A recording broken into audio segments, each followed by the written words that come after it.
ფინანსთა მინისტრი დღეს მოვაჭრეებს შეხვდა კახა ბაინდურაშვილმა მათ საგადასახადო კოდექსის ის პუნქტი განუმარტა, სადაც ზედნადებების გამოყენებაზეა საუბარი. ბაინდურაშვილმა ბაზრობის მოვაჭრეებს უთხრა, რომ ეს მუხლი მათ საგადასახადო ზედნადებების გამოყენებას არ ავალდებულებს და კობა დავითაშვილმა ისინი შეცდომაში შეიყვანა. ამის შემდეგ დავითაშვილი ფინანსთა სამინისტროში მივიდა და 2 საათიანი მჯდომარე აქცია მოაწყო. მოგვიანებით ხალხის პარტიის ლიდერი თბილისის საგადასახადო სამსახურის უფროსის მოადგილეს შეხვდა, რომელმაც კანონის პუნქტები კობა დავითაშვილს განუმარტა.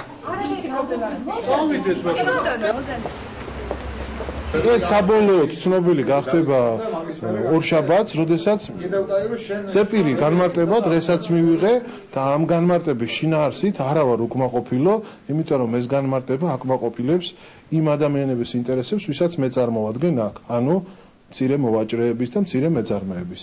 ფიზიკური პირი, როდესაც მივა ბაზრობაზე და შეიძენს რაღაცას პირადი მოხმარებისთვის, ეს იქნება ნებისმიერი თქვათ ტანსაცმელი იქნება თუ სხვა პროდუქტი, ეს მხოლოდ და მხოლოდ რეგულირდება, რომ საკონტროლო საგარეო აპარატი უნდა იქნეს გამოყენებული და სასაქონლო ზედნადების გამოწერა არ არის საჭირო.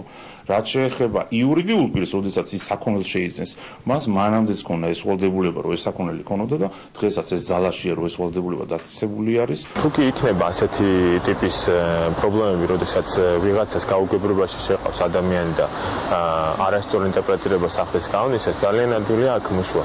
ჩემთან შეხვედრა არის უმარტივესი, ამას არ სჭირდება არაფერი განსაკუთრებით წინასწარი მომზადება, უბრალოდ მოდიხარ და თუ გაქვს სურვილი პრაქტიკულად ნებისმიერი შეიძლება იმ წუთას მართლა არ მეცალოს, მაგრამ სხვა ხელსაყრელო დროს აუცილებლად შევხვდებით.